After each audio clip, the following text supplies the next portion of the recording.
Salut, c'est Trado, je suis content de vous retrouver pour la mise à jour de la préparation de la semaine de trading sur l'euro-dollar, sur le Bitcoin et sur le pétrole Brent. On commence juste après ça. Je vous rappelle que tout ce qui est donné est livré à titre purement informatif et pédagogique et pas à titre de conseil. Voilà le graphe de l'euro-dollar en données journalières. Vous pouvez voir très clairement une résistance journalière entre 1,1908 et 1,1843. C'est la zone qui nous bloque depuis le 31 juillet. Et de l'autre côté, vous avez un support ici à 1,1760, 1,1695 correspondant à la zone qui a relancé la dynamique haussière. C'était le 3 août. La tendance est toujours fortement haussière. Vous le voyez au fait que la moyenne mobile à 20 jours et la moyenne mobile à 50 jours soit ascendante. On passe en données 4 heures pour voir comment les traders pourraient tirer parti de ces évolutions. La tendance sur les données 4 heures n'est pas aussi haussière qu'elle l'est sur les données journalières. Après cette longue période de latéralisation, vous voyez, nous sommes en dessous de la moyenne mobile à 20 périodes et en dessous de la moyenne mobile à 50 périodes. Ces deux moyennes mobiles sont plutôt plates, donc on va dire qu'on est plutôt en tendance neutre. Attention à l'orientation de la moyenne mobile à 20 périodes qui risque de devenir baissière à n'importe quel moment de manière plus marquée et qui pourrait initier une tendance baissière sur cette unité de temps par rapport à cette moyenne mobile. Mais pour l'instant, le plus important à noter, c'est qu'il semble que nous soyons en latéralisation. Alors ceux qui ont un biais haussier attendront sans doute que l'on revienne sur un support en données journalières, puisque les supports sur les unités de temps supérieures sont censés être plus forts que les tendances sur les unités de temps inférieures. En tout cas, la zone que l'on a mentionnée préalablement, à savoir celle qui est comprise entre 1,1760 et 1,1695 ici, pourrait être mise à profit par les traders qui recherchent des signaux d'achat haussiers. On voit que cette zone a été plutôt propice aux achats depuis plus d'une semaine. Ceux qui veulent acheter peuvent éventuellement attendre que l'on clôture au-dessus des obstacles, notamment de l'obstacle orange qu'on a mentionné préalablement, ou encore plus précisément au-dessus des 1,1916. On pourrait avoir des recherches de signaux haussiers.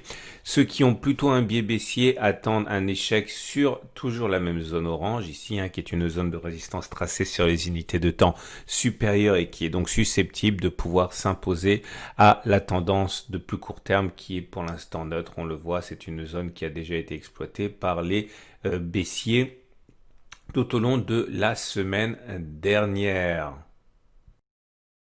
Et on passe à Bitcoin. Bitcoin en données journalières pour commencer. Les choses sont assez claires puisque nous sommes au pied d'une résistance importante. Toute cette zone grise correspond à une immense zone de résistance hebdomadaire dans laquelle la progression ne sera pas aisée pour Bitcoin. Plus proche de nous, la zone orange comprise entre 11,783 et 12,120 et la résistance journalière à passer. C'est sous cette zone que l'on a été confiné toute la semaine dernière et une attaque est en train de se produire pour tenter de casser à la hausse cette résistance dont on a compris qu'elle est néanmoins une porte sur une résistance beaucoup plus vaste dont il faut se méfier. En données journalières, toujours le support journalier le plus immédiat ici est celui des 10 000, 10 073, zone qui a entraîné une congestion des cours pendant de très nombreuses semaines à partir du 7 mai. On regarde ce qui se passe sur les données 4 heures et sur ces données 4 heures, la tendance est toujours haussière là aussi. Vous pouvez le voir au fait que nous soyons au-dessus de la moyenne mobile à 20 périodes qui montent et au-dessus de la moyenne mobile à 50 périodes qui montent. Mais on l'aura compris, on avance en terrain miné pour les haussiers. Ceux qui ont un biais justement haussier car ils veulent se mettre dans le sens de la tendance peuvent acheter éventuellement sur dépassement de l'obstacle orange. On l'a compris, on l'a déjà mentionné, mais toujours en gardant à l'esprit qu'il y a des velléités de vente pour tous les traders baissiers dans cette zone grise. On en a suffisamment parlé. Tout naturellement, ceux qui veulent spéculer à la baisse attendent un signal de faiblesse dans cette zone, comme il s'en est produit régulièrement, que ce soit ici le 2 août ou encore le 7 août. Toute cette zone est dangereuse pour les haussiers, on ne le répétera pas suffisamment. Et c'est parti pour l'Ethereum. Alors l'Ethereum en données journalières est face à une résistance évidente comprise entre 386 et 416. Cette zone qui maintient sous pression la crypto depuis le 1er août. On a toujours une tendance qui est haussière avec la M20 qui monte et la M50 qui monte, mais dans la zone actuelle, il y a essentiellement pour l'instant des vendeurs. On descend d'une unité de temps, regardez les données 4 heures. On voit par transparence la zone orange qu'on a mentionné préalablement. La tendance est haussière à note, selon qu'on regarde la moyenne mobile à 50 périodes, la tendance de fond est haussière, on est au-dessus et elle monte. La tendance de plus court terme donnée par la M20 est plus neutre puisqu'on est bien au-dessus, mais elle est toujours à plat. De toute manière, on l'a compris, tant qu'on restera dans la zone orange, on subira des pressions baissières de la part de ceux qui vendent. Les attaques ont été nombreuses sur l'Ethereum, on le voit bien. Ceux qui veulent acheter néanmoins attendent sans doute que l'on dépasse l'obstacle, la zone obstacle des 416 $. Autre possibilité plus dangereuse, c'est d'acheter au contact du support en données 4 heures des 364. C'est plus dangereux car il s'agit d'un support en données 4 heures et pas un repère journalier. Par contre, ceux qui veulent spéculer à la baisse peuvent tenter de chercher et trouver des signaux baissiers dans cette zone, comme ceux qui ont encore une fois émaillé l'évolution de l'Ether depuis le 1er août. Et on termine ce tour d'horizon avec le pétrole Brent. Actuellement, il semble que l'on ait passé la résistance journalière comprise entre 45,10 et 43,72 le baril, mais la cassure est vraiment mitigée et déjà on a un accès de faiblesse. Donc je ne considère pas que la résistance journalière ait pour l'instant changé de polarité en devenant support. On verra lorsque la clôture sera plus significative au-dessus de cette résistance. Il demeure que le prochain support, il est à 41, 42, 42, 43 dollars le baril.